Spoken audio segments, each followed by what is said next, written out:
आमच्या महाविद्यालयाच्या वतीने आयोजित राष्ट्रीय चर्चासत्राचं हे 4थं सत्र आहे आणि हे 4थं सत्र मुक्त संवादाचं सत्र आहे। मुळात आपण जे काही मुक्त संवाद या सत्रामध्ये साधणार आहोत, खरं तर हा प्रयोग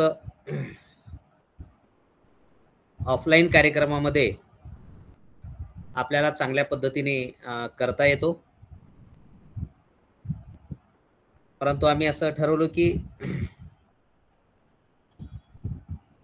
जे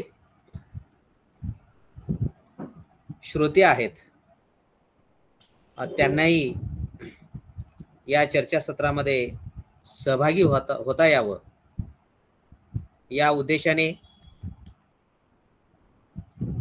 या सत्राचं आयोजन आम्ही केलेलं आहे।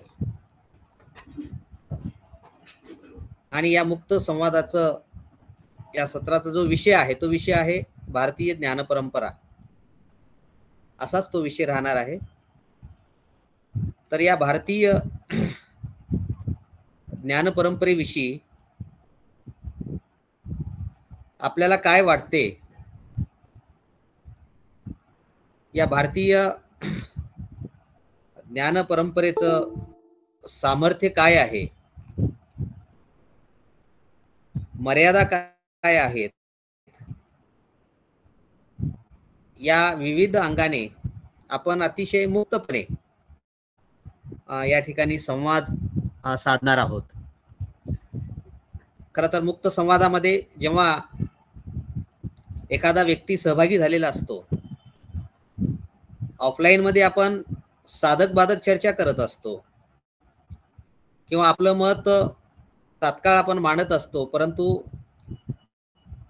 हे आपलं विचारमंच व्यासपीठ हे ऑनलाईन असल्यामुळं आपल्याला लागलीच एखादा वक्ता बोलत असताना आपलं जे मत आहे ते मत आपल्याला मांडता येणार नाही, कारण त्यामुळे मग आपल्याला आवाजाची अडचण येईल। म्हणून सहभागी झालेल्या सर्व मान्यवरांना या ठिकाणी मी विनंती करतो की आपण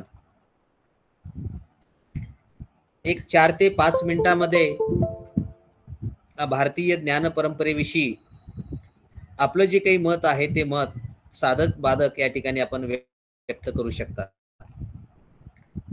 या मुक्त संवादाच्या सत्राचे अध्यक्ष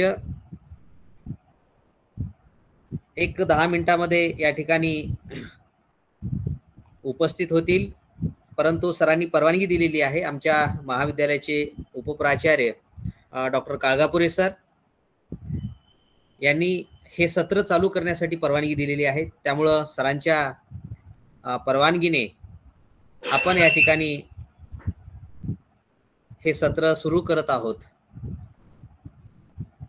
तर मी उपस्थित सर्व श्रोत्यांना जे आज खऱ्या अर्थाने या मुक्त संवादाच्या माध्यमातून आपल्याशी संवाद साधणार आहेत, त्यांना विनंती करतो की आपण आपापल्या पद्धतीने प्रस्तुत सत्रामध्ये सहभाग नोंदवावा आणि आपले विचार व्यक्त करावेत। कृष्णा सर, आपल्या कॉलेजच्या तर्फे जे हे सत्र सुरुवात केलं गेलेलं आहे, या सत्राचा विषय भारतीय परंपरेमध्ये ज्ञानाचं महत्त्व काय आहे असा आपला विषय आहे। आणि सरांच्या परवानगीने मला जो विषय दिलेला आहे तो भारतीय ज्ञान परंपरेमध्ये संतांच्या ज्ञानाचा कसा उपयोग आहे, कसं महत्त्व आहे, हे सरांनी मला बोलायला सांगितलंय। मी 2-3 मिनिटांमध्ये माझं मत व्यक्त करतो।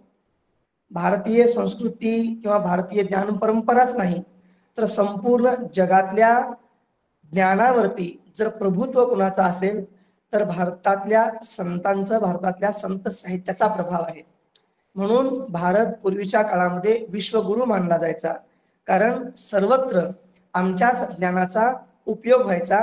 आमची ज्ञान परंपरा एवढी मोठी आहे की आजपर्यंत आमच्या संस्कृतीमध्ये, आमच्या धर्मामध्ये जे काही ऋषी मुनी किंवा संत महात्मे झाले, त्यांनी जगाला उपदेश देत असताना दोन प्रकारे दिलं.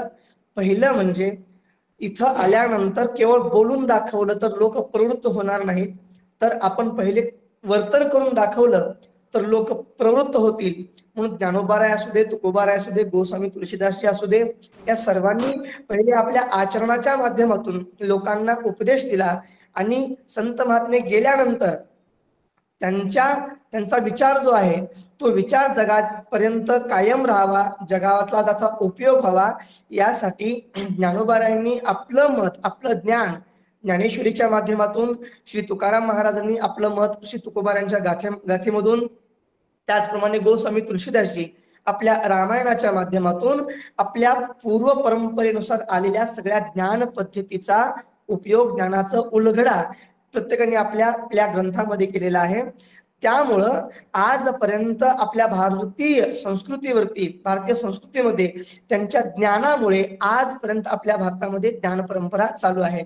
जर आपल्या भारतामध्ये संत महात्मे झाले नसते आणि त्यांनी जर आपलं ज्ञान आपल्या समोर ठेवलं नसतं, तर प्रगत राष्ट्रामध्ये पुढे चलून विकसनशील होत असताना विज्ञानाचा उपयोग झाला असता, त्यामुळं लोक खूप प्रगती झाली असते. पण धर्मानं जे वागणं आहे ते धर्मानं वागणं राहिलं नसतं. ज्याप्रमाणे परराष्ट्रामध्ये अमेरिका घ्या किंवा इंग्लंड, ब्रिटन ह्या देशामध्ये घेतलं तर त्या ठिकाणी ते प्रगत राष्ट्र आहेत, ज्ञान आहे, पण धर्मानं वागणं, नीतीनं वागणं हे तिकडं पाहायला भेटत नाही. उदाहरणात सांगायचं म्हणजे असं माझ्या ऐकण्यात आलं, आपल्या देशामध्ये जर 100 विवाह झाले, 5 विवाह झाले तर किंवा 10-20 विवाह झाले तर 20 मागं एखादा तलाक होऊ शकतो, कदाचित, हे पण होऊ शकत नाही. 50-100च्या मागे एखादं होईल. पण परराष्ट्रांचा विचार केला तर 5 विवाहाच्या मागे जवळपास 3 विवाह हे तलाक होतात असं सांगितलं जातं. हे कारण काय आहे तर त्यांच्याकडे त्यांच्या संत ऋषीमुनींचं ज्ञान नाही, आणि त्यांचे संत ऋषीमुनी धर्मानं वागणं काय आहे ते सांगितले गेले नाहीत. आपल्याच धर्मामधून, आपल्याच संस्कृतीमधून जे विभक्त झाले, वाईट आचरण करू लागले, ते वाईट लोकच म्हणजे आज अधर्माने वागणारे आहेत. म्हणून ज्ञान परंपरेमध्ये संत साहित्याचा, संतांच्या ज्ञानाचा खूप मोठा उपयोग आहे. संत महात्मे पहिले वर्तन करून दाखवतात, विनंती करतात, उपदेश करतात. जर उपदेश करून ऐकत नसलं तर ज्ञान देत असताना संत महात्मे चौघांना उपदेश करतात, चौघांना सांगतात. पामरांना जे विषयाच्या अधीन आहेत, काय खावं, काय खाऊ नये, काय प्यावं, काय पिऊ नये हे ज्यांना कळत नाही, त्यासाठी संत महात्मे दारू गांजा मतपी यारो अकल गुंग हो जाती है, अपना पलों का दाम खर्च कर सरपे जुतिया आती है. हे पामर जे काय खावं, काय पिऊ नये, ज्यांना कळत नाही, त्यासाठी ज्ञानाचं महत्व, ज्ञान संत महात्मे आपल्या काव्याच्या माध्यमातून देतात. जे विषयी असतात त्या विषयींना सांगत असताना विषय सुख हे केवळ तात्कालिक सुख भोगेपर्यंतच त्यांचा आनंद राहतो, आनंदाचा भास राहतो, ते चिरकाळ राहत नाही. म्हणून विषयामध्ये गुंतू नका हे ज्ञानाच्या माध्यमातून सांगतात. जे कोणी मुक्त आहेत किंवा जिज्ञासू आहेत त्यांनाही सांगतात, विषयामध्ये रमू नका, उठा उठा साधू संत साधा आपुल्याले हित गेला जाईल जाईल हा नरदेह मग कैसा भगवंत, हे साधकांना सांगतात. आणि जे मुक्त आहेत त्या मुक्ताच्या पलीकडची सुद्धा एक अवस्था आहे, ते म्हणजे ज्ञानोत्तर भक्ती करणं. म्हणजे ज्ञान प्राप्त झाल्यानंतरही पुन्हा ज्ञानोत्तर भक्ती करणं हे संत महात्मे मुक्तांनाही सांगतात. मुक्त होणं म्हणजे काय, मुंगी होऊन साखर खाणं वेगळं असतं आणि साखरेसोबत रगडून साखर रूप होणं हे वेगळं असतं. साखर रूप झालं की साखरेचा आनंद घेता येत नाही, पण त्याप्रमाणे मुक्त झालं की भक्तीचा, ज्ञानाचा आनंद घेता येत नाही. म्हणून मुक्त जरी झालात तरी पुन्हा ज्ञान प्राप्त करा, पुन्हा भक्ती घ्या. म्हणून अशा मुक्तांना सुद्धा मुक्तीवरील भक्ती जाण अखंड मुक्ती नारायण हे संत महात्मे आपल्या ज्ञानाच्या माध्यमातून सांगतात. एवढंच नाही, देवाला सुद्धा ज्ञान सांगणारे, देवाला सुद्धा सुरदास स्वामींनी भगवान कृष्णाला समोर बसून भागवत सांगितलं. रामांना रामाच्या समोर बसून अनेकांनी रामायण सांगितलं. आपल्याला सर्वांना माहित आहे लव कुशांनी सगळ्यात पहिलं रामायण रामाच्या समोर गायलं आहे. हे कुणी लिहिलं होतं? तर ज्ञान परंपरा जतन राहावी यासाठी वाल्मिकींनी आपलं सगळं तत्वज्ञान वाल्मिकी रामायणाच्या माध्यमातून प्रगट केलं आणि ते ज्ञान लव कुशांच्या माध्यमातून रामासमोर गायलं गेलं. तात्पर्य हा आहे की संत महात्मे आपल्या संस्कृतीवरती ज्ञानाचा पगडा राहावा, आपलं भारत देश ज्ञानाच्या माध्यमातून चालावं म्हणून सगळ्या संतांनी आपलं मत ग्रंथांच्या माध्यमातून प्रगट केलेला आहे आणि त्या ग्रंथामुळेच आज आपला भारत हा विश्वगुरु होण्याच्या विश्वगुरु होता, नंतर काही लोकांनी नाकारलं, पण पुन्हा सुद्धा विश्वगुरु होण्याच्या मार्गावरती आपला भारत देश अग्रसर आहे. म्हणून भारतीय ज्ञान परंपरेवरती संतांच्या साहित्याच्या संतांचा ज्ञानाचा खूप मोठा प्रभाव आहे, असं मी 2-4 मिनिटांमध्ये माझं मत व्यक्त करतो. जय श्रीराम. धन्यवाद सर. साबा सय्यद मॅडम गुजरात मधून सहभागी झालेले आहेत. नमस्कार एवरीवन. यस, ये बहुत ही अच्छा सेमिनार रहा मेरे लिए एंड मैं रिसर्च कर रही हूँ गुजरात के ट्राइबल लोक साहित्य पे, सो आदिवासी लोक साहित्य पे मैं रिसर्च कर रही हूँ और इसीलिए ये जो IKS की जो थीम है नेशनल सेमिनार की, तो ये मेरे लिए बहुत ही इम्पोर्टेंट थी और ये मुझे काफ़ी इंफॉर्मेटिव लगी, इसीलिए मैं कुछ मेरा फीडबैक देना चाहती हूँ. I really enjoyed the seminar by Shri Havagi Swami Mahavidyalaya Udgir. और इसमें जो सबसे पहले जो स्पीकर थे वो बहुत ही अच्छा उन्होंने कीनोट एड्रेस दिया था, दिव्या उपाध्याय मैम, और उन्होंने IKS के बारे में बताया था कि how is it important for our educational system, और उसे IKS को हम सिर्फ अप्रिसिएशन की तौर पे नहीं देख सकते, लेकिन हम उसको क्रिटिक की तौर पे भी देख सकते हैं, हम उसे एनालाइज भी कर सकते हैं और बहुत बहुत सारी नई चीज़ें भी हम सीख सकते हैं. उसके बाद में सर जोगेंद्र सिंह बिसेन सर ने बहुत ही अच्छी बात की थी कि जो गुरुकुल परंपरा थी तो उसके अंदर विद्यार्थी को सिर्फ सिखाया नहीं जाता था, लेकिन आत्मचेतना के बारे में भी बताया जाता था. सो वो उनकी बात बहुत ही अच्छी थी. उसके बाद में रामनाथ झा सर आए थे, तो उन्होंने भी बहुत ही अच्छी डिटेल में बताया कि वेद क्या है और how can we get the gist of the Vedas and Upanishad. तो वो भी बहुत ही अच्छा उनका डिटेल में सेशन रहा था. It was really wonderful session by sir. बाद में डॉक्टर स्वाति मुखर्जी थे, उन्होंने बहुत ही डिटेल में बताया था कि how the Vedas and Upanishad contributed in various fields, और उसके सब टाइप्स क्या हैं और कैसे कैसे हमने उसमें से ज़्यादा अच्छा सीखा, और हाउ कैन वी और हाँ जो डॉक्टर RT बेदरे सर थे, उन्होंने इंक्लूसिवनेस के बारे में बहुत ही अच्छा बताया था. सो उन्होंने बताया था कि इट इज़ नॉट ओनली कि हमको IKS को सिर्फ NEP के तौर पे देखना चाहिए, लेकिन we should analyse it for inclusivity. So वो बहुत ही अच्छा सेशन था. So thank you all SHMU team, thanks a lot. Thank you madam.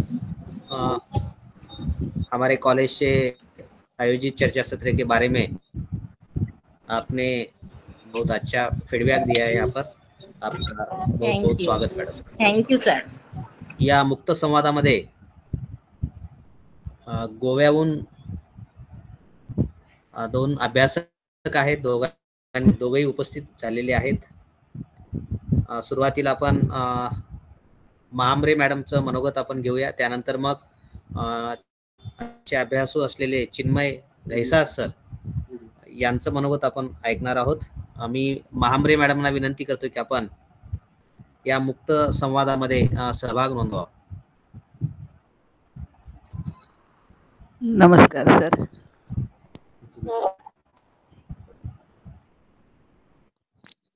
Shri हवगी स्वामी महाविद्यालय उदगीर यांनी आयोजित केलेलं हे 2 दिवसीय राष्ट्रीय इंटरडिसिप्लिनरी सेमिनार जो आहे त्यात मला माझी मतं मांडण्याची संधी दिल्याबद्दल अगोदरच मी सर्वांचेच ऋण व्यक्त करते. उपस्थित राहता आलं असतं तर वेगळा आनंद घेता येतो. तरीही आज आपण जो विषय दिलेला आहे तो भारतीय ज्ञान परंपरा आणि त्याची संकल्पना. मघापासून मी अनेक सकाळपासून अटेंड केल्यामुळे अनेक विचार ऐकत आहे. हा खरं तर मुक्त संवाद आहे, त्यामुळे मला थोडंसं आवडू शकेल की गोव्यात असणारी जी एक परंपरा, जी वेगळी परंपरा आहे. कारण आपण गोवा म्हटल्यानंतर सर मला एक 8 मिनिटं द्या आज. गोवा म्हटल्यानंतर नकाशातला गोवा आणि लोकांना ज्ञात असणारा गोवा यात प्रचंड फरक असलेला आपल्या सहजपणे लक्षात येऊ शकेल. आणि या फरकात मला लोक ऐकत असलेल्या माणसांना हे जाणवून द्यायचंय व्यक्तींना, कारण ही मंडळी प्राध्यापक आहेत. जो सर्वज्ञात गोवा आहे तर तो गोवा आणि पूर्वी होता तो गोवा यात फरक आहे. सगळेच लोक ब्रिटिशांच्या अधिपत्याखाली असताना गोवा हा पोर्तुगीजांच्या अधिपत्याखाली होता आणि त्यांनी वेगवेगळ्या पद्धतीनं गोव्यातल्या मंडळींना धर्मांतरासाठी दिलेला त्रास आणि त्यातून झालेली एक वेगळी काय म्हणूया सध्या साहित्य निर्मिती आणि तत्पूर्वी असलेला गोवा, तत्पूर्वी असणाऱ्या गोव्यात संत परंपरा आहे. आताच कृष्ण सरांनी खूप वेगळ्या पद्धतीनं आपले विचार मांडलेले होते. सरांचं मनपूर्वक अभिनंदन. अशाच पद्धतीची साहित्य परंपरा गोव्यात एकनाथांपूर्वी कृष्णचरित्र तयार झालेलं दिसतं. सर्वज्ञात असणारी जी भूपाळी आहे घनश्याम सुंदरा, ही मुळातली भूपाळी ह्याचे गोव्यातला एक माणूस त्याविषयी लिहितो आणि त्याच्यानंतर जसे महादजी शिंदेच्या बरोबरीनं जीवबादादा केरीकर वगैरे जसे उत्तर भारतापर्यंत गेलेले दिसत आहेत, तशा पद्धतीनं ही भूपाळी ही प्रवास करत करत गेली आणि नंतरच अभ्यासक आपण ती भूपाळी म्हणून लावणी म्हणून आपण होनाजी बाळांकडे पाहतो आणि ती भूपाळी त्या पद्धतीनं घेतो. लावणी या शब्दाचा मूळ अर्थ आहे लावण्य. देवाचं लावण्य ज्याच्यातून व्यक्त केलं जातं ते, आणि ती लावणी म्हणून केलेली होती. आज ती भोपाळी म्हणून अमर झालेली आहे. हा संशोधनाचा भाग असल्या कारणानं अशा काही गोष्टींकडे मी अभ्यासकांचं लक्ष वेधू इच्छिते. त्याच्यानंतर मी दुसऱ्या एका मुद्द्याकडे येईन. गोवा मुक्तीपूर्वी एक साधारणपणे जो 25 वर्षाचा कालखंड आहे त्याकडे, ज्यावेळी आपला भारत स्वतंत्र झालेला होता आणि गोवा पोर्तुगीजांच्या जोखडात होता. अशा वेळी पंडितजींना परदेशी लोक प्रश्न विचारत असत की आपण आपल्या भारतीय संस्कृतीविषयी काही सांगू शकाल का? पंडित जरी असले तरी प्रत्येकालाच प्रत्येक गोष्टीचं ज्ञान असतं असं काही आपल्याला सांगता येत नाही. आणि अशा वेळी गोव्यात असणारे परंतु पुण्यात स्थायिक झालेले पंडित महादेव शास्त्री जोशी, त्यांची पत्नी पोर्तुगीजांच्या कारागृहात होती आणि त्याच्या संदर्भात नानासाहेब गोरे वगैरे पंडित नेहरूंना भेटायला गेलेले होते. ते पंतप्रधान होते. अशा वेळी पंडित जवाहरलालला भेटत असताना त्याने सहजपणे प्रश्न केला की तुम्ही आमच्या भारताच्या संस्कृतीविषयी कोणी काही सांगू शकाल का? गोरे म्हणजे नानासाहेब गोरेंनी त्यावेळी बोट पंडितजी महादेव शास्त्रींकडे दाखवलं गेलं आणि हे त्याविषयी बोलू शकतील, सांगू शकतील. यावेळी पंडितजींचं वय होतं 60 वर्ष पूर्ण. हर्निया झालेला हा पेशंट होता आणि या माणसानं एकखांबी पद्धतीनं आपले भारतीय संस्कृती कोशाचं 10 खंडांचं काम केलेलं आहे. जरी ते पुण्यात राहत असले तरी हे काम महत्वाचं आहे आणि आज आपण भारतीय तत्वज्ञान आणि ज्ञान परंपरेचा विचार करतोय. त्यामुळे मला या गोमंतकीय माणसाविषयी इथं कृतज्ञतेनं उल्लेख करावासा वाटतोय. या माणसाची आणखीन एक खासियत की गोव्यातनं 42व्या वर्षी गेल्यानंतर तिथं पुण्यात राहणं हे थोडंसं अवघड होतं. स्वतःच त्यांनी त्यावेळी प्रकाशन संस्थाही स्थापन केली आणि एखाद्याच्या मागे दुर्दैव हात धुवून लागलं की काय होतं तेच त्यांच्या बाबतीत झालं. पानशेतचं धरण फुटलं आणि त्यांनी जे छापलेले ग्रंथ होते त्याच्यात अगदी पाडगावकरांच्या कवितांपासून अनेक इतर गाजलेली जी मंडळी आहेत अशा अनेकांचं साहित्य होतं. ते त्या पानशेतच्या असलेल्या धरणानं आपल्या पोटात घेतलं. पाण्यालाही ओढ असते साहित्याची असं त्यानं सिद्ध केलं, पण शास्त्रीजींचे मात्र त्यात हाल झाले. त्यानंतर सी.डी. देशमुखांनी त्यांना संस्कृत शिकवण्यासाठी त्यांच्या आईला रामायण वाचून दाखवण्यासाठी अशी या माणसाची ओळख झालेली होती. त्यांनी मदत करत या माणसानं म्हणजे जोशीने पुण्यात प्रवचन देण्याचा जो उद्योग सुरू केला आणि त्याच्यातून त्यांनी माला लेखन सुरू केलं. आपल्याला माहिती असणाऱ्या उपदेशातल्या गोष्टी असतील, पुराणातल्या गोष्टी असतील किंवा रामायण महाभारतासारखे मोठे महाग्रंथ किंवा महाकाव्य असू शकतील, यात असणाऱ्या सगळ्या गोष्टी कुमार वाचकांसाठी त्यांनी माला पद्धतीनं तयार केल्या. एखादा माणूस झपाटलेला काय करू शकतो याचं हे उत्तम उदाहरण आहे. आणि याच काळात ज्यावेळी पंतप्रधानांनी त्यांना सांगितलंय की तुम्ही कसं करू शकाल काम, यावेळी त्यांनी आपल्या थोरल्या लेकीला पद्मजा होडारकरला हाताशी धरलंय. ही बाई संस्कृतची पंडित होती पुणा विद्यापीठाची आणि त्यांनी पहिल्या एका ग्रंथाचा आराखडा तयार करून दिल्लीला पाठवला. तो मंजूर झाला. ग्रंथ तयार झाल्यानंतर काही वर्षातच पद्मजाताई या जगात राहिलेल्या नाहीये, ते कॅन्सरनं गेल्या. तरी खचून न जाताना 10 खंड त्यांनी पूर्ण केले. एक खांबी तंबूनं. राचम ढेरे सर सुद्धा त्यांना त्यावेळी सहाय्यक म्हणून काम करत असत. अशी अनेक नावं आपल्याला तिथं घेता येऊ शकेल. एकटा माणूस काय करू शकतो आणि त्याची दखल मात्र त्यावेळच्या पुणा विद्यापीठानं घेतली. ज्या माणसानं शाळा गेला नव्हता, शाळेची पायरी पण चढल्या नव्हता, अशा व्यक्तीला त्यांनी डिलीट सारखी पदवी देऊन गौरवलेलं दिसतं. भारतीय तत्वज्ञानाचं पूर्णपणे एक वेगळं रूप संस्कृती आणि भारतात असणाऱ्या प्रत्येक राज्याची आणखीन एक शाहीर हे आहेत, तर त्यांच्याविषयी सुद्धा आपल्याला बोलता येऊ शकेल. पण मला घड्याळ खुणावत आहे आणि म्हणूनच उत्सुकता जागी ठेवून मी आपला तात्पुरता निरोप घेते. मला तुमच्या समोर व्यक्त होण्याची संधी माझे आदरणीय मित्र तंगवार सरांनी दिलेली आहे. त्यामुळे त्यांचे आणि त्यांच्या महाविद्यालयाचे मी इथं उपस्थितांसमोर ऋण व्यक्त करते आणि मी आपली रजा घेते. जय महाराष्ट्र, जय गोमंतक. धन्यवाद मॅडम. खरं तर या चर्चा सत्रासाठी सकाळपासून श्रोत्यांचा जो प्रतिसाद आहे अतिशय उत्स्फूर्त अशा पद्धतीचा असलेला आपल्याला दिसून येतो. आत्ताही सुद्धा रात्रीचं हे मुक्त संवादाचं सत्र आहे. याही सत्राला जवळपास 45 लोक या ठिकाणी उपस्थित आहेत. सकाळपासून जर आपण विचार केला तर 250 ते 250 श्रोते आमच्या या चर्चासत्राशी जोडले गेलेले आहेत. आपल्यासारख्या या सगळ्या अतिशय अभ्यासू लोकांनी आमच्या या चर्चासत्रावर त्यातल्या त्यात भारतीय ज्ञानपरंपरेवर प्रेम असल्यामुळंच आपण इतक्या मोठ्या संख्येने या ठिकाणी उपस्थित आहात. त्याबद्दल पुनश्च एकदा मी आपल्या सर्वांचं मनापासून स्वागत करतो. यानंतर मी अशा एका व्यक्तींना या ठिकाणी निमंत्रित करणार आहे. तेही गोव्याचेच आहेत. सरांनी तसं आमच्या विनंतीला मान देऊन लेख देखील पाठवलेला आहे. सरांचं काम अतिशय म्हणजे कमी वयामध्ये खूप असं काम सरांनी केलेलं आहे. प्राध्यापक डॉक्टर चिन्मय घैसास सर यांना मी विनंती करतो, सरही गोव्याहून आहेत, आपले मत या ठिकाणी मांडावेत, व्यक्त करावेत. धन्यवाद सर. सर्वप्रथम अत्यंत महत्त्वाच्या आणि उपयुक्त अशा विषयावर म्हणजे भारतीय ज्ञानप्रणाली या विषयावर एक महत्त्वाचं असं चर्चासत्र, एक महत्त्वाचा असा उपक्रम आयोजित केल्याबद्दल हावगी स्वामी महाविद्यालयाचे मनपूर्वक मी धन्यवाद म्हणतो, त्यांना शुभेच्छा देतो.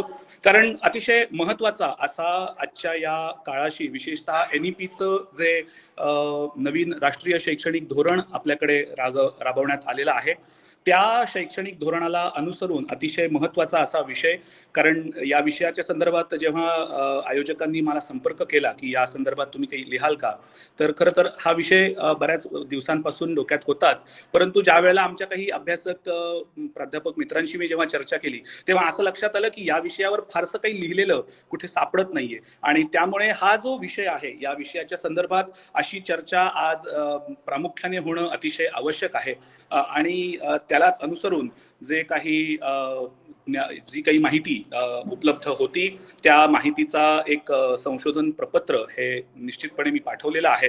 एकूणच भारतीय ज्ञान प्रणाली या विषयाकडे ज्या वेळेला आपण पाहतो त्यावेळेला आपल्या लक्षात येतं की हजारो वर्षांपासून भारतीय उपखंडामध्ये ज्या प्रकारचं वेगवेगळ्या क्षेत्रातलं ज्ञान आपल्या पूर्वजांनी विकसित केलेलं आहे, म्हणजे अगदी आपण जर का सिंधू संस्कृतीपासून जर आपण पाहिलं तर तिथपासून किंवा त्याच्याही आधी म्हणजे उपनिषद तत्वज्ञानाचा विकास असेल किंवा बौद्ध आणि जैनांच्या एकूण परंपरेने दिलेलं योगदान असेल किंवा वेगवेगळ्या प्रकारे विज्ञान आणि तंत्रज्ञानामध्ये उदाहरणार्थ गणित असेल, खगोलशास्त्र असेल किंवा आयुर्वेद यासारख्या पद्धतींचा अभ्यास असेल, धातुशास्त्र आहे, रसायनशास्त्र, वास्तुकला, स्थापत्यशास्त्र, अभियांत्रिकी, या सगळ्या संदर्भात ज्या ज्या प्रकारची म्हणून काही एक प्रगती ही आपल्याला कालखंडानुसार झालेली पाहायला मिळते, ती जर का पाहिली तर आपल्या निश्चितपणे लक्षात येतं की एकूणच या आपल्या भारतीय उपखंडामध्ये महत्वाचे असे अनेक अभ्यासक, असे संशोधक, असे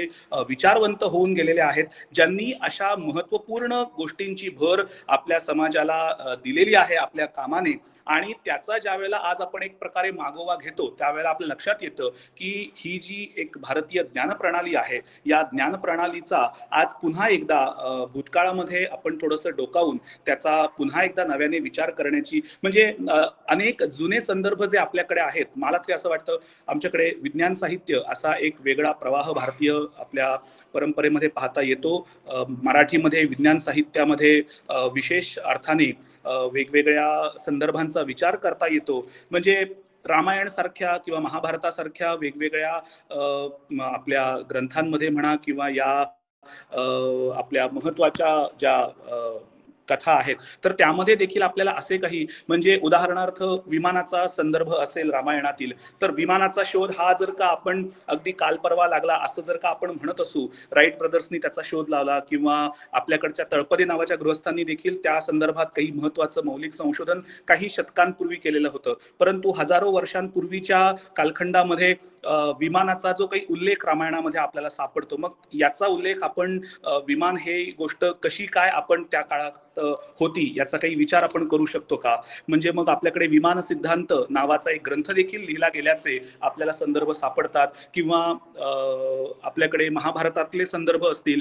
अगदी भूगोलाचा एक साधा संदर्भ आपण जर का घेतला, म्हणजे भूगोल या शब्दामध्येच आपल्याला पृथ्वी गोल आहे या संदर्भातली एक त्या नावातच आपल्याला त्याचा जो काही उलगडा जो आहे तो झालेला पाहायला मिळतो. म्हणजे पृथ्वी गोल आहे याचा शोध अगदी नंतरच्या काळात काही अभ्यासकांनी लावला असेल, परंतु तरी देखील आपल्याकडे भूगोल हा शब्द जो आहे तो शब्द पृथ्वी गोल आहे अशा अर्थाने म्हणजे ही माहिती आपल्याला आधीपासून होती का?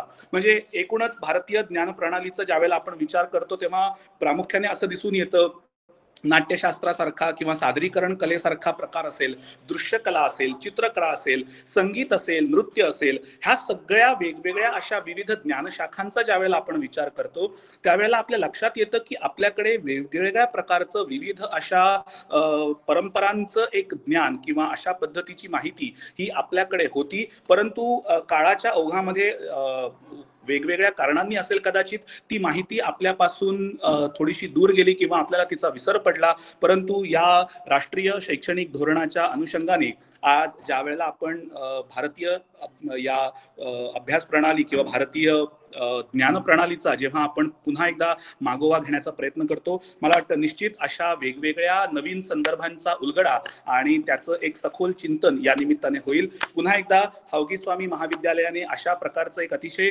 चिंतनशील चर्चासत्र आयोजित केलं आणि या विषयावरती एक महत्त्वाची चर्चा या निमित्ताने या ठिकाणी पुढे येते.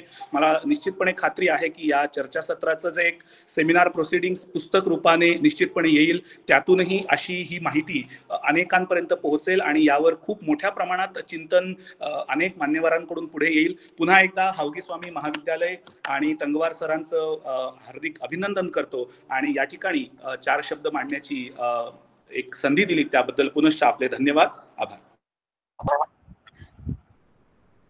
धन्यवाद चिन्मय सर.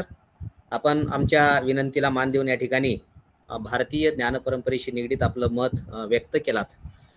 खरं तर मुक्त संवाद म्हटल्यानंतर कितीही वेळ चालू शकते, परंतु आपण जास्तीत जास्त 9 वाजेपर्यंत, अजून एक 25 ते 30 मिनिट आहेत, 9 वाजता आपण थांबणार आहोत जास्तीत जास्त. ज्यांना आपलं मत व्यक्त करायचं आहे त्यांनी हँड रेज करायचं आहे. आता महेश दुधनकर हे आपलं मत व्यक्त करतील. त्यानंतर ज्यांनी हँड रेज केलेलं आहे ते शिवशरण रटकलकर, ते आपलं मत मांडतील. Mahesh Dudhankar. Hello sir, thank you very much. It's my pleasure to hear all the stalwarts talking about Indian education, Indian knowledge system. I extend my thanks to Ajit Rangal sir and Haogi Swami Mahavidyalaya also in the first talk itself for having such a wonderful topic for the discussion. I can see that many of the scholars over here are extending their ideas and thoughts about the knowledge system, which is quite important. With the previous speaker, what I hear, I really feel saddened at a point, because India is really a culturally rich country. But however, due to some reasons, certain things were not highlighted. As he mentioned that the inventors of the aeroplane are regarded as the Wright brothers. However, we have a Bollywood cinema which claims that actually an Indian is the person. It was actually invented by an Indian. Now, talking about Indian knowledge system, the Gurukul system, and all the other things that come across in this seminar and conference, we can see that India is actually quite rich in terms of its culture, heritage, and legacy. No other country in the world at that time was as civilized as India was at that time, and that everyone admits. Even today, Western countries admit this fact. Okay, now the point is, from now that I'm a language teacher, I really think that Indian knowledge system and language plays a significant role, because both of them go hand in hand to express to see that the culture is exhibited through that language. Now we all regard Sanskrit as one of the oldest languages in India, Indian languages, and we really take pride in it, and that's there's no doubt in it. Okay, however, if you look at the history, actually Tamil is much older language than Sanskrit. In all the Vedas and the things that Sanskrit language is predominantly highlighted, and it is brought into light. But there are evidences that Tamil language existed much before, even 2000 BCE, before Tamil, before this Sanskrit. So my point is that since we are culturally rich, we are linguistically rich, we are somewhere lagging behind in putting up this culturally rich country's legacy in front of the world, in front of the whole world. It is now high time that we should speak up. Earlier, if there was a chance that the Indians did not get a chance to speak up or to register their inventions somewhere, at least now that we are more civilized, now that we are educated, now that we are well educated, it's high time that we should voice out our culture and see that Indian culture is highlighted much more than other cultures. Regarding English also, like, we all consider that British and American English is something that is much more welcoming or standard or something which is acceptable. But I really think that Indian variety of English has its own variety, and we should be proud of it. There's no need to follow any country as such. Okay, so we should put up our own standards before the world, and that we have been doing so well.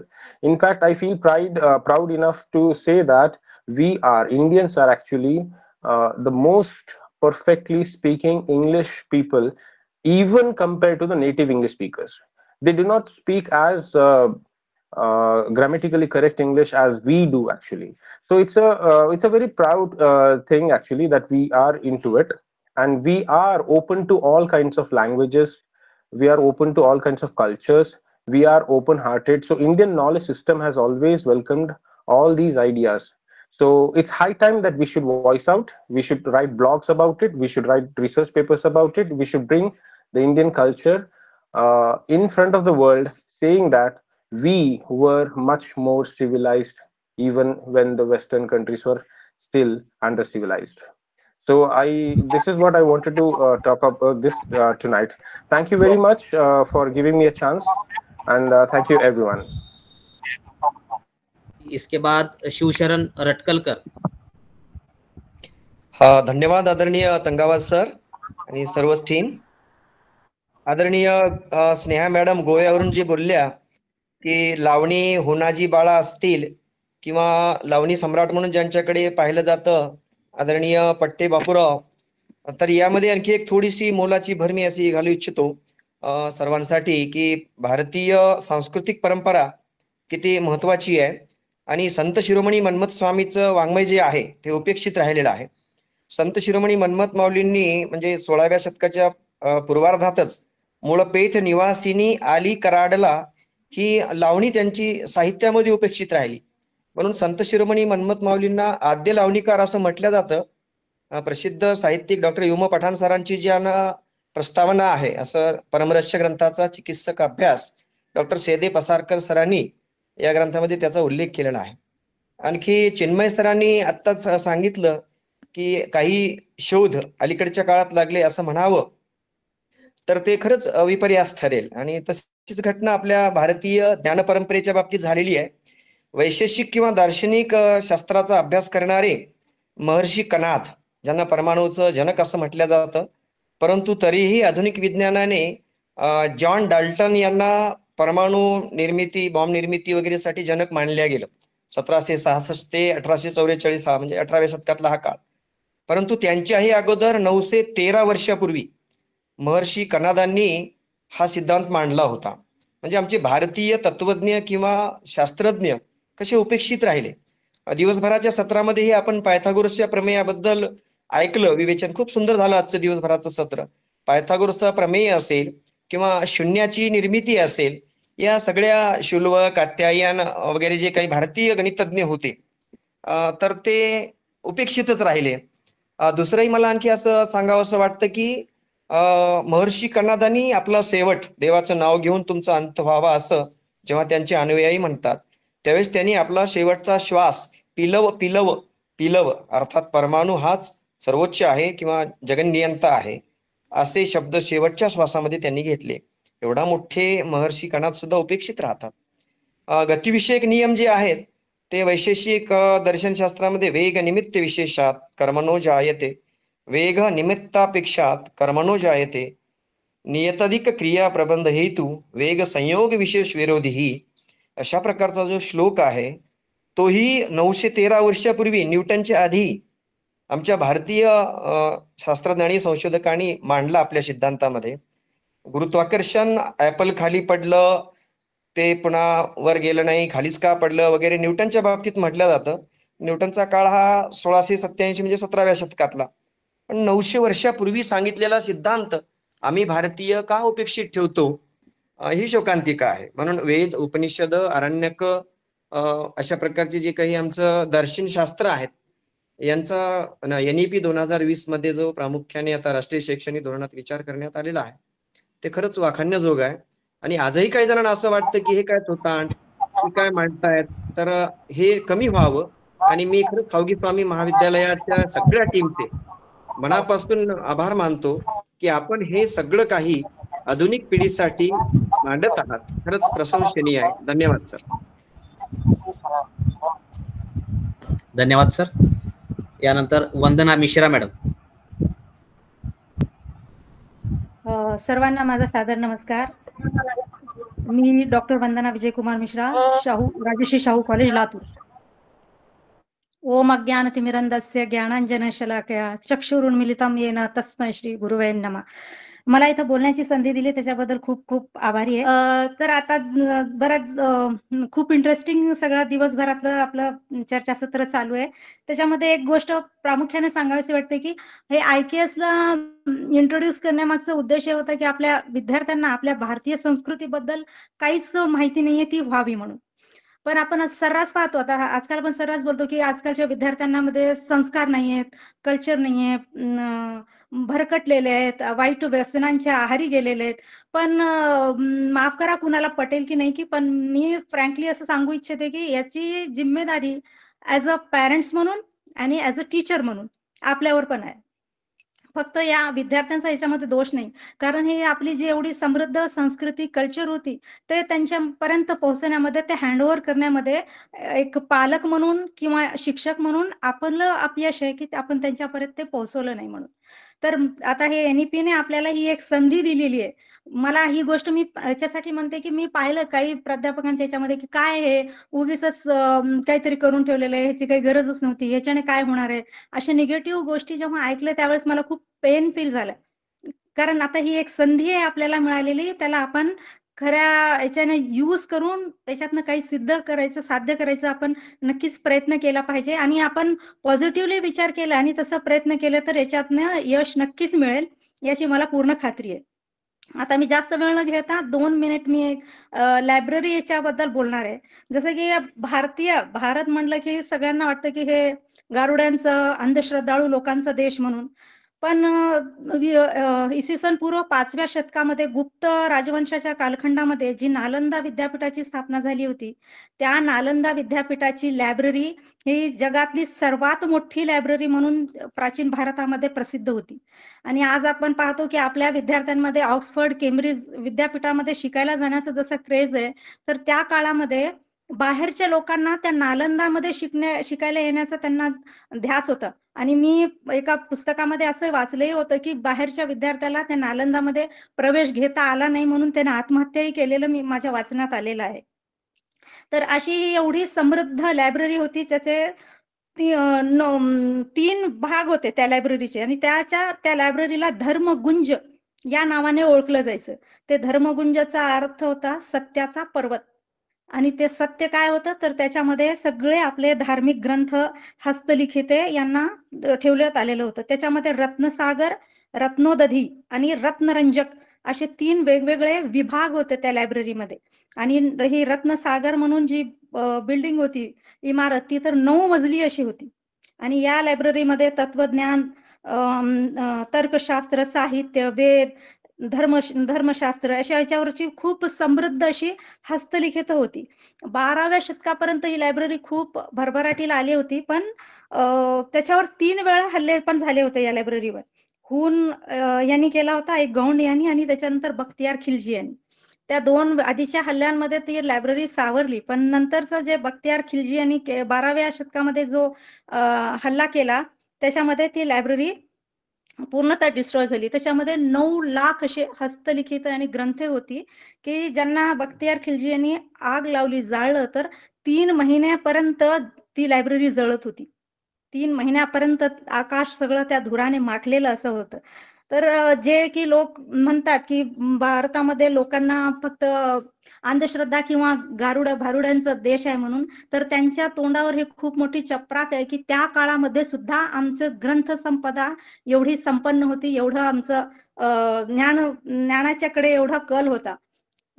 Thank you. मला वाटलं मी खूप जास्त वेळ घेते, त्याच्यामुळे मी थांबते. आणि हा विषय एवढा व्यापक आहे की याच्यावर जेवढं बोलन तेवढं कमीच आहे. थँक्यू. धन्यवाद madam. Doctor Sanjay Shenmare sir hand raise केले. शेनमारे सर. हाँ sir, thank you very much.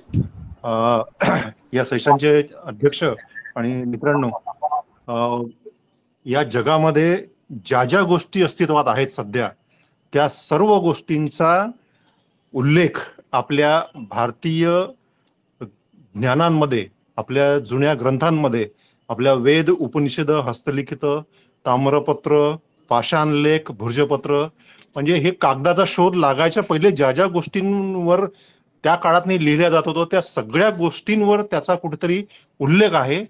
प्रश्न फक्त एवढाच आहे की आपण म्हणजे जे आपली पिढी आहे, की जे मला ज्ञात नाही, जे मला माहीत नाही, त्याला मी थोडंसं म्हणजे त्यावर मी विश्वास ठेवत नाही.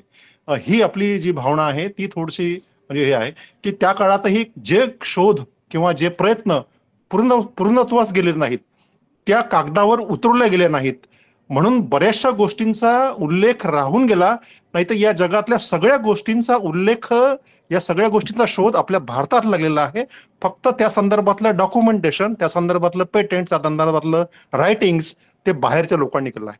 मला लहानपणी शाळेत असताना जेव्हा शाळांमध्ये संशोधकांचे फोटो भिंतीवर लागलेले दिसायचे, मला तेव्हा फार नवल वाटायचं की यामध्ये सगळे फॉरेनर्सचे फोटो दिसतात, यामध्ये सगळे परदेशातल्या संशोधकाचे फोटो दिसतात, त्यात अपवादाने एखादा भारतीय फोटो जेव्हा दिसायचा, तेव्हा आता निश्चितच आज या गोष्टीचं महत्व कळलं आहे की खऱ्या अर्थानं आपल्याला या ज्ञान परंपरेमध्ये आपल्या भारतीयांचा उल्लेख असूनही आपण आपल्या शाळा महाविद्यालयांमध्ये भारतीयांचं उदाहरण आपण देत नाही, किंवा त्याला किंबहुना त्याला आपण कमीपणा समजतो की काय, की फॉरेनचं एखादं उदाहरण दिलं म्हणजे आज रस्ते साफसफाई म्हणा किंवा कोणत्याही गोष्टी म्हणा, आधी या नवीन पिढीचं की फॉरेनचं उदाहरण देतील, पण त्या संदर्भातलं जे भारतीय शोध आहेत, ते पुस्तकं आहेत, आपण संदर्भात मुळात जात नाहीत. आपलं वरवर टेक्स्टबुकावरून आपण मुलांना फक्त ज्ञान देतो आहे, परीक्षार्थी बनवतो आहे, पण खऱ्या अर्थानं ज्ञान मिळवण्यासाठी शिकणारी पिढी आता कुठेतरी कालबाह्य होत आहे की काय, अशी शंका मनात येत आहे. या NEP मुळे मी असं म्हणेल की कदाचित ही संधी आहे आपल्याला की आपल्या नवीन पिढीला, की जी आता फक्त कम्प्युटर किंवा या लॅपटॉप किंवा या व्हर्च्युअल जगात जगते आहे, त्याला मूळ संदर्भांपर्यंत नेण्याचं जी जबाबदारी आपल्यापर्यंत दिलेली आहे. मॅडमनी छान उल्लेख केला की ग्रंथालयांसंदर्भात, की या संदर्भात खऱ्या अर्थानं लिखाण झालं पाहिजे, पुनश्च झालं पाहिजे. कारण राजा महाराजांचा फोकस झालेला आहे, त्यांच्यावर फोकस झालेला आहे, विशिष्ट धर्म जाती संदर्भातला किंवा एखाद्या शूर माणसांचा उल्लेख झाला आहे, पण त्याला साथ देणाऱ्या 10 लोकांची नावं आज हुतात्म्या म्हणून आपण पाहतो की खूप साऱ्या लोकांचा उल्लेख दिसतो, पण किती लोक आज आपल्याला आठवतात, किती लोक पुस्तकांमध्ये उल्लेखित केले गेले आहेत, फार कमी. या संदर्भात खऱ्या अर्थानं लिखाण झालं पाहिजे, आणि ते लिखाण आपल्या सर्वांना अतिशय कमी श्रमात, कमी पैशात ते उपलब्ध झालं पाहिजे, तरच ही नवीन पिढी हे वाचेल आणि त्यांच्यापासून ते पुढच्या पिढीपर्यंत राहील. अन्यथा हे फक्त NEP पुरतं, फक्त म्हणजे आपल्याला आपल्या सिलेबसच्या चौकटीमध्ये पोर्टलवर जाऊन मार्क टाकण्यापुरतं हा विषय राहू नये, अशी माझी कळकळीची सर्वांना या निमित्ताने विनंती आहे. मला माझं मत व्यक्त करू दे, त्याबद्दल आयोजकांचे मी आभार व्यक्त करतो आणि थांबतो. धन्यवाद सर. या ठिकाणी राजर्षी शाहू महाविद्यालयाचे पाली विषयाचे अभ्यासक भीमराव पाटील सर उपस्थित आहेत. सरांना विनंती करतो की आपण एक 4 ते 5 मिनिटांमध्ये आपलं मत व्यक्त करावं. आवाज येतो सर? हॅलो, हा येतोय सर, येतो. हा येतोय सर. भारतीय ज्ञान परंपरेमध्ये आता मी बऱ्याचशा वक्त्यांचे भाषण ऐकले. भारतीय ज्ञान परंपरेमध्ये याचा जर आपण विचार केला तर ईसापूर्व 22,000 म्हणजे आजपासून 22,000 वर्षापूर्वी भोपाळमध्ये भीमबेटकाजवळ ज्या 1,000 गुहा आणि 400 चित्रसमूह त्या ठिकाणी सापडलेत. म्हणजे त्या काळामध्ये चित्र काढण्याची कला, रंग निर्मितीची कला, रंग तयार करण्याची कला, मातीची भांडी बनवणे, मूर्तिकला, शिल्पकला, नृत्यकला हे 22,000 वर्षापासून या देशामध्ये चालत आलेलं आहे. तर सिंधू संस्कृतीमध्ये राजस्थानमध्ये कालीबंगा, हरियाणामध्ये राखीगढी, धोलावीरामध्ये गुजरात, हे जर सिंधू संस्कृतीचे अवशेष आपण बघितले तर तिथली नगर रचना, सभागृह, तिथलं जल व्यवस्थापन, धोलावीराला मी प्रत्यक्ष गेलोय, तिथं जे त्या नगराच्या भोवती जे जलव्यवस्थापन होतं, 17 तळे, एक तळ भरलं की दुसरं तळ भरायचं आणि एक थेंब सुद्धा त्या ठिकाणी वाहून जाणार नाही. म्हणजे वॉटर मॅनेजमेंटचं ज्ञान, ही जी ज्ञानाची परंपरा आहे, पाणी बचतीची परंपरा, पर्यावरण संवर्धनाची परंपरा, अलग लक्षामध्ये शेती, कृषी, स्त्रीसत्ताक कुटुंब व्यवस्था सिंधू संस्कृतीमध्ये होती. मूर्तिकला, गोदी बंदरे, धान्य कोठारे, वजन, मापे, स्थापत्य, लिपी, सिंधू लिपी, आणि ती लिपी आजही वाचन करता आपल्याला याच्यामध्ये यश मिळालं नसलं तरी त्या काळामध्ये सिंधू संस्कृतीमध्ये या सर्व ज्ञान परंपरेचा आपल्याला उदय झालेला आपल्याला दिसेल. ही ज्ञानाची समृद्ध परंपरा, गौरवशाली परंपरा सिंधू संस्कृतीपासून पुढे आलेली आहे. वैदिक संस्कृतीचं आता आम्ही ऐकलं, परंतु वेदामध्ये जरी ज्ञान असलं तरी सामान्य माणसाला ते ज्ञान वाचायचा अधिकार कुठं होता? मग मला सांगा तुम्ही, कुठं सम्राट अशोकाने पालीमध्ये आणि अर्धमागधीमध्ये का शिलालेख लिहून ठेवले? शहाबाजगडीमध्ये, त्या ठिकाणी खारोष्टी लिपीमध्ये, मानशेरामध्ये खारोष्टी लिपीमध्ये, कंधारमध्ये खारोष्टी लिपीमध्ये, मग बोधगया असेल, अहरोरा, गिरनार, बैराट, रूपरात, गुर्जरात, धौली, जौगड, नालासोपारा, तेर, मस्की, सन्नती आणि गोवी मठ आणि इकडं डेहराडून, कालसी. भारतातले सगळे शिलालेख धम्मलिपीमध्ये लिहून ठेवले. आणि आमच्या ज्ञान इथल्या परंपरेने त्याला ब्राह्मी लिपी म्हटलं. सम्राट अशोक असं म्हणतात, यंग धम्मलिपी लिखा पिता. मी धम्मलिपीमध्ये लिहून ठेवत आहे. 45 शिलालेखामध्ये त्यांनी धम्मलिपी त्याला नाव दिलं. आमचे लेखक त्याला ब्राह्मी लिपी म्हणत राहतात. म्हणजे ज्ञान परंपरेचा एवढं भारत खरा ज्ञानाचा विश्वगुरु ही बुद्धाच्या काळामध्ये होता. ज्ञान असावं, पण ज्ञान कोणतं? ज्ञान हे विज्ञानावर आधारलेलं आहे. अत्त दीपोभव. आणि म्हणून बुद्धाने सांगितलं, तूच आहेस तुझ्या जीवनाचा शिल्पकार. याचा अर्थ की तूच तुझ्या ज्ञानाचा दीप बन.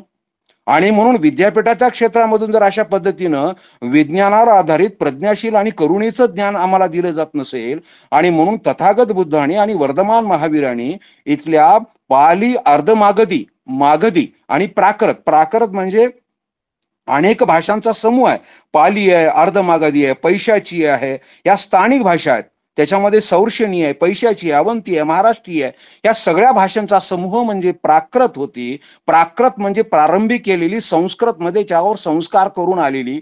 आणि या देशातल्या प्रादेशिक बोली भाषा ज्या होत्या या पाली, अर्धमागधी, म्हणून तर या बोली भाषा होत्या. म्हणून तर वर्धमान महावीरांनी आणि तथागत बुद्धांनी मागधी अर्थात पाली, प्राकृत भाषेमध्ये आपलं ज्ञान परंपरा दिला. आणि हे ज्ञान परंपरा आपल्यापर्यंत आलेली आहे. आणि म्हणून तर सम्राट अशोकाने धम्मलिपीमध्ये, पालीमधून आणि अर्धमागधीमधून भारतातले सगळे शिलालेख लिहून ठेवले.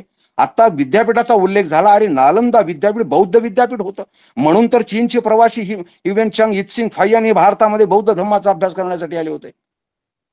तक्षशिला विद्यापीठामध्ये मोठ्या प्रमाणावर पाली भाषेचा आणि बौद्ध धर्माचा अभ्यास. नालंदा, विक्रमशिला, ओदनपुरी, वल्लभी भावनगरचं, गुजरातचं आणि इकडे पश्चिम बंगालचं जगद्दर हे बौद्ध विद्यापीठ होते. सम्राट अशोकाने 100 विद्यापीठ स्थापन केले. आणि जगातले सगळे विद्यार्थी भारतामध्ये येत होते. जगातल्या टॉप विद्यापीठापैकी हे बौद्ध विद्यापीठ होते. आणि सम्राट अशोकाने 100 विद्यापीठ स्थापन केले. सम्राट अशोकाचे शिलालेख जर तुम्ही बघितले, स्तंभालेख बघितले, ही ज्ञानाची समृद्ध गौरवशाली परंपरा आज जागोजागी आजही माळरानावर पडून आहेत. कोणी त्याच्यामध्ये संशोधन करत नाहीये. मी झोपलो असलो, मी भोजन करत असलो, मी उद्यानात असलो, तरी मला जर कोणी भेटायला आलं तर मला डायरेक्ट त्याला भेटू द्या. कारण भेटायला येणं त्याचं कर्तव्य आहे आणि त्याचं काम करणं राजा म्हणून माझं कर्तव्य आहे. एवढी मोठी लोकशाही, एवढा प्रजाप्रेमी राजा, आज सम्राट अशोकाचं नाव कोण्या विद्यापीठाला नाही. आज सम्राट अशोकाची जयंती कुठं होत नाही, कारण तो बौद्ध प्रेमी राजा होता. म्हणजे अशा पद्धतीनं या देशामध्ये ज्ञानाची परंपरा, खऱ्या अर्थानं विज्ञानाची परंपरा, विवेकाची परंपरा, बुद्धिप्रमाण्यवादाची परंपरा, थोतांड आणि काल्पनिक ह्या सगळ्या गोष्टी नाकारण्याचं काम बुद्धाने केलं, पाली साहित्यानं केलं, मागधी साहित्यानं केलं, अर्धमागधी साहित्यानं केलं, ज्ञानाचं नेतृत्व केलं, विद्यापीठाची निर्मिती केली, ज्ञानाची परंपरा सर्वांना खुली केली. स्त्री ही बाई नाही, ती माणूस आहे. तिला शिक्षणाचा अधिकार बुद्धाने दिला. अलग लक्षामध्ये 500 स्त्रियांनी कुटागार आश्रमामध्ये एकाच दिवशी त्या ठिकाणी धम्मदीक्षा घेतली आणि अंगावर चिवर धारण करून या लोकशिक्षिका बनल्या. कुठे आहेत उदाहरण सांगा असे? इतकंच नाहीये तर वैशालीमध्ये अशा पद्धतीने आम्रपाली ही महान भिक्खुनी झालेली आहे. अलग लक्षामध्ये तर गुजरात मधल्या लाल पहाडीवर वुमेन्स युनिव्हर्सिटीचे सगळे अवशेष भेटलेले आहेत. ही किती मोठी ज्ञानाची परंपरा आहे बौद्ध काळामध्ये, फार मोठ्या. आणि मग आज मला सांगा तुम्ही, भारताची शेजारी श्रीलंका आहे, भूतान आहे, तैवान आहे, कंबोडिया आहे, थायलंड आहे. अहो पाकिस्तानमध्ये 8,500 ठिकाणी बुद्ध साईट आहे. का नाहीये इतर दुसऱ्या साईट सांगा? 7,500 ठिकाणी बुद्ध साईट आहे. अख्खा अफगाणिस्तान बुद्ध विहार आणि बुद्ध स्तूपांनी आणि बुद्ध लेण्यांनी भरलेला आहे. तर भारतामध्ये 900 बुद्ध लेणी आहे, तर चीनमध्ये एका डोंगरावर 2800 बुद्ध लेणी आहे. म्हणजे हा किती ज्ञान परंपरेचा वारसा, भारतीय ज्ञान परंपरेचा वारसा जगानं स्वीकारला. चीनवर प्रभाव, नेपाळवर प्रभाव, इथल्या भूतानवर प्रभाव, इकडं अफगाणिस्तान, कझाकिस्तान, तुर्कमेनिस्तान, पाकिस्तान, बांगलादेश याच्यावरती हा ज्ञानरत्न आपल्या ज्ञान परंपरेचा प्रभाव आहे. आणि म्हणून स्वर्ग नरक पुनर्जन्म, देव आत्मा परमात्मा, भक्ती भक्त, ज्योतिष भविष्य पंचांग, दैवाद नशीबवाद, प्रारब्धवाद, कर्मकांड, दांभिकता, काल्पनिक, ह्या सगळ्या गोष्टी बुद्धाच्या काळामध्ये नाकारल्या गेल्या. आणि भारत खरा ज्ञान परंपरेचा, बुद्धिप्रमाणेवादाचा, विवेकवादाचा, समतेचा, स्वातंत्र्याचा, बंधुतेचा, लोकशाहीचा, सत्याचा, अहिंसेचा एक खरं ज्ञान परंपरेचा नेतृत्व बुद्ध काळामध्ये भारत करत होता. आणि ही परंपरा पुढे आली पाहिजे. मूल्य, प्रज्ञा आणि शील करुणा, पाली साहित्य आणि मागधी साहित्य या मूल्यांनी भरलेलं आहे. ज्ञान विज्ञान विवेकवादानं भरलेला आहे, विज्ञानवादानं भरलेला आहे. आणि या साहित्याचा प्रचार होणं अत्यंत गरजेचं आहे. वेळ संपलेला मला दिलेला, म्हणून आज खोदाल तेथे बुद्ध, मातीच्या कणाकणामध्ये बुद्ध आजही आपल्याला दिसून येतं. तुम्ही कुठेही टिकाव मारा, तिथं बुद्धाचे अवशेष, विद्यापीठाचे अवशेष, स्तूपाचे अवशेष आपल्याला पाहता येतात. म्हणून खरी ज्ञान परंपरा निश्चित जी आम्हाला गौरवशाली, जी समृद्ध आणि जगाला आदर्श अशी ज्ञान परंपरा ही सिंधू संस्कृतीपासून तर बुद्धाच्या विद्यापीठापासून, बुद्ध महावीरांच्या कालखंडापासून आणि सम्राट अशोकाच्या काळापासून ही समृद्ध होत आलेली आहे, असं माझं स्पष्ट मत आहे. धन्यवाद. धन्यवाद सर. शुभी तिवारी मैडम कानपुर उत्तर प्रदेश से यहाँ पर उपस्थित है. मैं मैडम को विनंती करता हूँ कि आप अपनी बात रखें. Hello, sir. Good evening. Thank you so much. So, good evening, everyone. First of all, I'd really like to thank SHMU for organizing this online 2 days interdisciplinary national seminar on IKS on Indian knowledge system. It's a very relevant topic for today's day and age, when all of us need to go back to our roots and discuss our rich cultural heritage and talk about the knowledge system. I would very briefly like to speak about Indian theatre in relation to Indian knowledge system. As per the classification framework of the IKS corpus, according to Professor B. Mahadevan, who has written a very seminal introduction on Indian knowledge system, art forms, folklore, and related cultural practices form an indispensable part of oral traditions that constitute the non-literary category of Indian knowledge systems.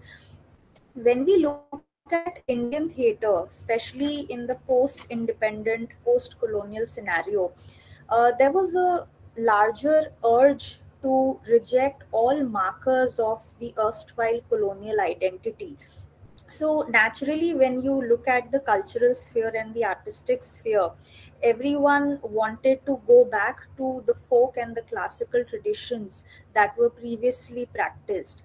As we all know that somewhere in the mid 18th century, the Britishers introduced the proscenium style of theatre into the country, and it was practiced predominantly in Calcutta, Bombay and Madras, and later on spread all across the country. And through the 20th century, it became the dominant mode of theatre practice, especially in the urban centers. But in 1956, in a seminar called On Indian Drama and Theatre, organized by Sangeet Natak Academy, many prominent scholars and theatre practitioners from across the country assembled and discussed the ways in which our traditional and indigenous resources, our folk performance traditions, our oral narrative traditions, and our classical theatrical practices could be revived, or at least their elements could be used in the practice of modern theatre. So the idea was to go back to our roots, as I earlier pointed out, and the movement came to be known as the Theatre of Roots movement, where there was a widespread institutionalization and a lot of push from government institutions like Sangeet Natak Academy and the National School of Drama, where all playwrights and directors were encouraged to use certain elements of folk forms or classical forms. I'll very quickly name a few prominent names such as Girish Karnad, Habib Tanveer, Utpal Dutt, Chandrasekhar Kambar, K.N. Panikkar, Haisnam Kanhailal, B.V. Karanth, Shauli Mitra. All of these theatre practitioners, in some way or the other, are trying to use our indigenous cultural resources. And not to confuse, they are not trying to create folk theatre as such. What they are practicing is modern theatre, contemporary theatre, but they are very organically integrating folk elements or traditional performance forms into their modern theatre practice. So this bespeaks of a very harsh but true reality of our contemporary Indian society, which is that of hybridization. So even though in the post-independence scenario there was an urge to collectively reject all colonial markers of identity, we could not go back to the erstwhile purist form where we were untouched by the colonial British influence. So these were some prominent examples. If I would be able to very quickly cite the example of a play by Chandrasekhar Kambar, who is a Kannada playwright, and his very famous play is called Jokumar Swami. In Jokumar Swami, he uses a folk myth based on a folk god called Jokumar Swami, which is prevalent in rural North Karnataka. And Jokumar Swami is basically a fertility god. And most women and working class people used to worship that god in order to, in the hope of bearing children in the case of women, and in the case of the working class people, especially the farmers and the peasants, to have a good harvest in the season. So this fertility god is used in the frame narrative in the play, and even on the stage there is a folk ritual where the entire worship takes place regarding Jokumar Swami. And subsequently, when you look at the story in the play, it is very beautifully and subtly integrated with a contemporary socio-political message, which is that the land should belong not to the landlord but to the tiller, the peasant, or the farmer who, with their sweat and blood, try to toil hard and reap uh, the harvest. So instead of the exploitation and the feudalistic approach that was hitherto employed, there is a lot of focus and assertion on the question who owns the land, whether it is the landowner, the feudalistic landowner. So it is the oppressor versus the one who is being oppressed in the case of this play. So this was a very quick example. Of course, there is so much more that one can elaborate on, but for the lack of time, I'd like to pause here. And this is just an instance to show how in Indian theatre, modern Indian theatre, practitioners have used many folk forms and our indigenous traditional sources. And this is all a part of the oral knowledge base in the corpus of Indian knowledge systems. And in all of this, there is a lot to learn from. Thank you so much. Thank you madam. Devkate sir बोला. Devkate sir बोला. धन्यवाद sir. Sir तुमचा विषय बहुत ही अच्छा रखा आपने, इसलिए मैं आपको विषय धन्यवाद देना चाहूंगा. आप सभी प्रोफेसर और विद्वान जन हैं, लेकिन मेरे दिमाग में सुबह से एक प्रश्न उपस्थित हो रहा है. जैसे भारत है ना, ज्ञान और परंपरा, और मैं उसके सामने एक शब्द जोड़ना चाहता हूँ जो मैं सुबह से सुन रहा हूँ, है ना सर. ये जामर लगे हुए इधर आर्मी एरिया में आया है नेवल का. तो मेरा भारत ज्ञान परंपरा और भारतीय ज्ञान परंपरा का भविष्य क्या है ना. इस पर भी अगर चिंतन हो जाए तो बहुत अच्छा लगता है। क्योंकि दूसरी बात, बहुत ही आपका जो महाविद्यालय हमेशा नई नई बातें या नए नए विचार लेकर आता है, लेकिन जो हमारी परंपरा, जैसे अभी पाटिल सर ने बताए, मैडम लोगों का सुना, कुछ डॉक्टर लोगों ने सुनाया, लेकिन आज के संदर्भ में उसको किस तरह से समाज में प्रस्तुत किया जाए।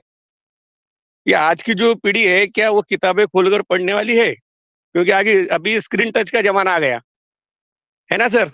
अभी बच्चे किताबें खोलकर उसको देखना, क्योंकि उसके साथ साथ बहुत से ज्ञान तो विस्तृत है। जैसे अभी साहित्य के बारे में भी अगर देखा जाए, जैसे बौद्ध परंपरा है, बाकी जो ज्ञान है, वेद है। जैसे मैंने अभी एक आपको आलेख भेजा था कि महाकाव्य रामायण और महाभारत के विशेष संदर्भ में भगवत गीता के बारे में बताया गया। जैसे हम अभी पिछले कई सालों से, मैं 22-23 साल से इधर पढ़ा रहा हूँ बच्चों को, जैसे कॉलेज के विद्यार्थी अलग और स्कूली छोटे जो विद्यार्थी है, क्योंकि ज्ञान परंपरा कब विकसित होगी, जैसे बताया कि मौखिक रूप से अगर दिया जाता है तो, या उसके ऊपर समाज के अनुसार उसको अगर ढालने की कोशिश की जाती है तो इस पर भी थोड़ा विचार हो, ऐसी मेरी धारणा है।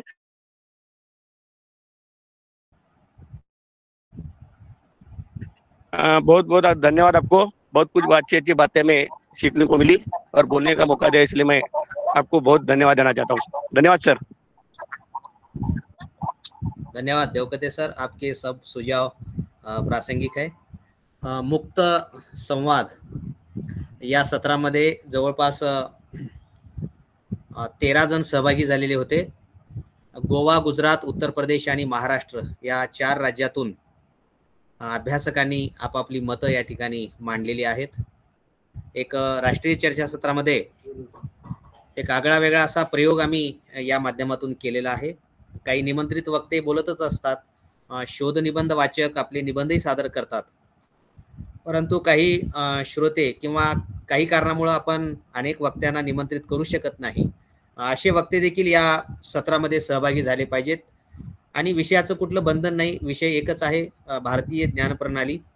या विषयाच्या विविध अंगाने या मुक्त संवादामध्ये अनेकांनी आपली मतं मांडलेली आहेत। निश्चितच आपण मांडलेली मतं सगळी अतिशय महत्त्वाची होती। हा संपूर्ण कार्यक्रम आम्ही सगळा रेकॉर्डिंग पण केलेला आहे। तर या ठिकाणी या सत्राला अध्यक्ष म्हणून लाभलेले आमच्या महाविद्यालयाचे उपप्राचार्य डॉक्टर काळगापुरे सर हे या ठिकाणी उपस्थित आहेत। सरांना मी विनंती करतो की आपण या सत्राचं अध्यक्षीय समारोप करावं। धन्यवाद सर। मुक्त संवाद या चर्चासत्रामध्ये जे पार्टिसिपंट झालेले प्राध्यापक वर्ग आहेत, या सर्वांचं मी महाविद्यालयाच्या वतीनं हार्दिक स्वागत करतो। आणि त्याच पद्धतीनं IKS वर जे सेमिनार आयोजित करण्यात आलेले आहे, त्यामुळे या ऑर्गनायझर जी काही कमिटी असेल त्यामध्ये डॉक्टर तंगावार सर असतील, प्राध्यापक रंगदव सर असतील, प्राध्यापिका सौ संपाळे मॅडम व त्यांची सर्व टीम, या सर्वांचं मी मनापासून अभिनंदन करतो। तंगावर सर, मुक्त चर्चा सत्रामध्ये एवढे विद्वान प्राध्यापक आपल्याला उपलब्ध असतील किंवा एवढे पार्टिसिपंट चांगले उपलब्ध असतील तर निश्चितचपणे हे आपल्या सेमिनारचं श्रेय आहे, यशस्वीतेचं श्रेय आहे असं मला या ठिकाणी म्हणावं वाटतं। कारण एवढ्या चांगल्या पद्धतीने या विषयाला हाताळण्यात आलेला आहे या मुक्त संवाद चर्चामध्ये। कारण का तर IKS इंडियन नॉलेज सिस्टीम, भारतीय ज्ञान प्रणाली, त्याचा मुख्य उद्देशच ते आहे। मुख्य उद्देश काय असेल तर भारतीय संस्कृती, परंपरा, ज्ञान, सण, उत्सव, कला, साहित्य, स्थापत्य, म्हणजे या घटकाचं आपल्याला ज्ञान घेणं आवश्यक आहे, या घटकाचं आपल्याला संवर्धन करणं आवश्यक आहे। त्याच पद्धतीनं भारतीय साहित्य जे काही प्राचीन साहित्य असेल त्या भारतीय साहित्याचा आढावा घेणं हे आपलं उद्देश आहे। त्याच पद्धतीनं जी काही आदिवासी संस्कृती असेल त्या आदिवासी संस्कृतीला जाणून घेणं हे आपलं कर्तव्य आहे किंवा आदिवासी संस्कृतीचा अभ्यास करणं हे देखील IKS ह्या पेपरचा मुख्य उद्देश आहे। त्याच पद्धतीने शेती असेल, त्यानंतर पर्यावरण असेल, म्हणजे पर्यावरणाच्या माध्यमातून जर आपण पाहिलं किंवा पर्यावरण या घटकाला अनुसरून पाहिलं तर प्राचीन साहित्यामध्ये पर्यावरणाबद्दल खूप मोठ्या प्रमाणात महत्त्व सांगितलेलं आहे। पण त्याची जाण आपण घेतलीच नाही किंवा त्या दृष्टीने आपण पर्यावरणाचं संवर्धन आपण केलं नाही. आज आपल्याला पर्यावरण संवर्धनाची गरज भासते, पर्यावरण जनजागृतीची गरज आपल्याला भासते. म्हणजे हे पूर्वीपासून ज्ञान आपल्याकडे आहे. पर्यावरणाचं महत्व पूर्वीपासून सांगण्यात आलेलं आहे, पण त्याचा आम्ही कोणीच गांभीर्यानं विचार केला नाही. त्यामुळं आज आम्हाला पर्यावरण संवर्धन हे करण्याची गरज भासते किंवा त्या पद्धतीनं आम्ही आज प्रयत्न करतो. त्याच पद्धतीनं आपल्याकडे एवढं म्हणजेच साहित्य उपलब्ध आहे आपल्याकडं. त्याच पद्धतीनं भौगोलिक परिस्थिती पाहिलं, मी एक भूगोलाचा अभ्यासक आहे. भौगोलिक परिस्थिती पाहिलं तर भौगोलिक परिस्थिती देखील एवढी अनुकूल आहे, पण तिची जाणीव आम्हाला नाही. कारण एक संदर्भ देतो, एक पाश्चिमात्य राष्ट्रातलं वनस्पती शास्त्रज्ञ डॉक्टर कोपे नावाचे एक तज्ज्ञ आहेत. या तज्ज्ञांचं एक मानस असं होते की जागतिक हवामानाचं वर्गीकरण करण्याचा त्यांनी प्रयत्न केलेला होता. मग हवामानाचं वर्गीकरण करण्यासाठी त्यांनी प्रत्येक देशातील वनस्पतीचा त्याने आढावा घेतलेला होता. प्रत्येक देशातील वनस्पतीचं त्यांनी अभ्यास केलेलं होतं आणि अभ्यास करत करत करत त्यांनी ज्यावेळेस भारतात आले आणि भारतीय वनस्पतीचं त्यांनी पूर्णपणे अभ्यास घेतलं आणि त्यावेळेस त्यांच्या लक्षात आलं की जगामध्ये ज्या काही वनस्पतीचे प्रकार असतील ते सगळेच प्रकार भारतात आहेत. त्यामुळं एवढं वेळ मी जागतिक हवामानाचं वर्गीकरण करण्याच्या ऐवजी मी भारतातील एक हवामानाचं वर्गीकरण केलं असतं तर ते वर्गीकरण जागतिक लेवलवरचं वर्गीकरण ठरलं असतं, एक मॉडेल ठरलं असतं. म्हणजे एवढं वनस्पतीच्या बाबतीत देखील आम्ही विपुल आहोत, भौगोलिक घटकाच्या बाबतीत विपुल आहोत. म्हणजे एवढं असून देखील आम्हाला त्याची जाण नाही आणि हे कुठंतरी खंत आहे. आणि आपले IKS जे काही पेपर असेल या पेपरच्या माध्यमातूनच आम्ही ते पूर्ण करण्याचा प्रयत्न आमचं चालू झालेला आहे. म्हणजेच IKS जे काही पेपर असेल त्याचा उद्देशच ते आहे की संस्कृतीचं जतन करायचं, कला साहित्य स्थापत्य, त्याच पद्धतीनं भारतीय प्राचीन ज्ञान, त्यानंतर शेती, पर्यावरण हे उद्देश ठेवून हे पेपर तयार करण्यात आलेला आणि त्या उद्देश पूर्तीसाठीच हे सेमिनार आपण आयोजित केलेलं आहे. आणि या सेमिनारमध्ये अतिशय उत्कृष्टपणे आपल्याला प्रतिसाद मिळत आहे आणि ह्याचं श्रेय तंगावर सर आणि रंगदर सर, संपाळे मॅडम त्यांच्या टीमला जाणार आहे. कारण की त्यांनी खूप दिवसापासून या पद्धतीनं एक चांगला विषय त्यांनी निवडलेला आहे आणि विषयासोबतच चांगले वक्ते देखील त्यांनी निवडलेले आहेत आणि त्या वक्त्याला चांगल्या पद्धतीनं प्रतिसाद देणारे जे काही पार्टिसिपंट असतील ते देखील अतिशय उत्कृष्ट आपल्याला मिळालेले आहेत.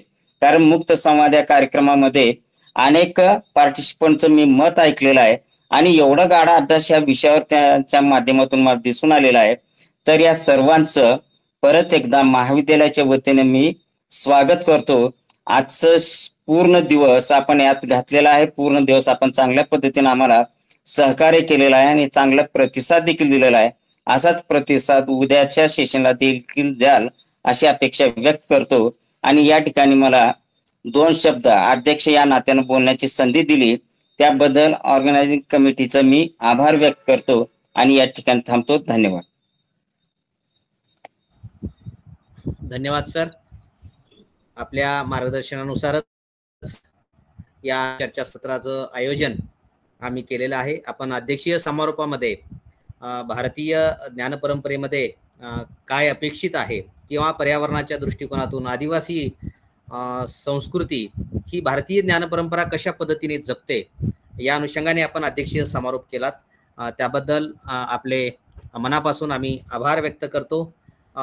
विशेष करून शुभी तिवारी मैडम, मैडम आप कानपुर से है, साबा सैयद मैडम अहमदाबाद से है, फिर भी लास्ट तक इस ओपन डिस्कस में आप जुड़कर है, इसलिए आपको थैंक यू मैडम. यानंतर या सत्राचं आभार व्यक्त करण्यासाठी मी सुदर्शन मसुरे सर यांना मी विनंती करतो की आपण आभार मानावे.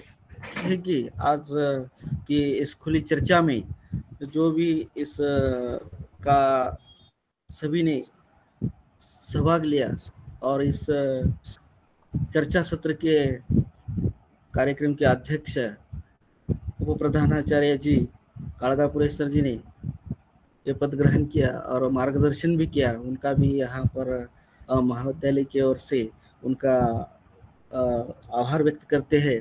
और आज का जो चर्चा खुली चर्चा में जो भी श्रोतागण थे और जिन्होंने भी यहाँ पर अपने विचार प्रकट किए हैं, यह एक भारतीय संस्कृति और ज्ञानधारा की सेमिनार के तौर पर यह विषय की अपनी चर्चा में अपनी बात रखी और सभी ने अपना अपना एक विचारों से यहाँ पर इस सेमिनार में सम्मिलित हुए। सभी यहाँ पर अपने बात रखने के लिए मैं आज का इस शाम का जो चर्चा खुला चर्चा सत्र है इसमें जो भी है आशा करते हैं कि यह सेमिनार आपके लिए लाभदायक हुआ होगा और आशा करते हैं कि कल का भी सेमिनार आपके लिए, उसके लिए भी मैं आपको शुभकामनाएं देता हूं। कल 31 अगस्त को भी आप सेमिनार में जुड़िए और इसका आप इस लाभ उठाइए। आज श्री हरगोविंद स्वामी महाविद्यालय में इस शाम के जो भी इस खुली चर्चा में फिर से मैं आपका आभार व्यक्त करता हूं और उसमें कल भी सेमिनार में सम्मिलित हुई। इसी के साथ में सभी का सभी श्रोतागण और सभी सम्मिलित सदस्यों का, सभी गणमान्य व्यक्तियों का मैं फिर से यहाँ पर आभार व्यक्त करता हूँ। धन्यवाद।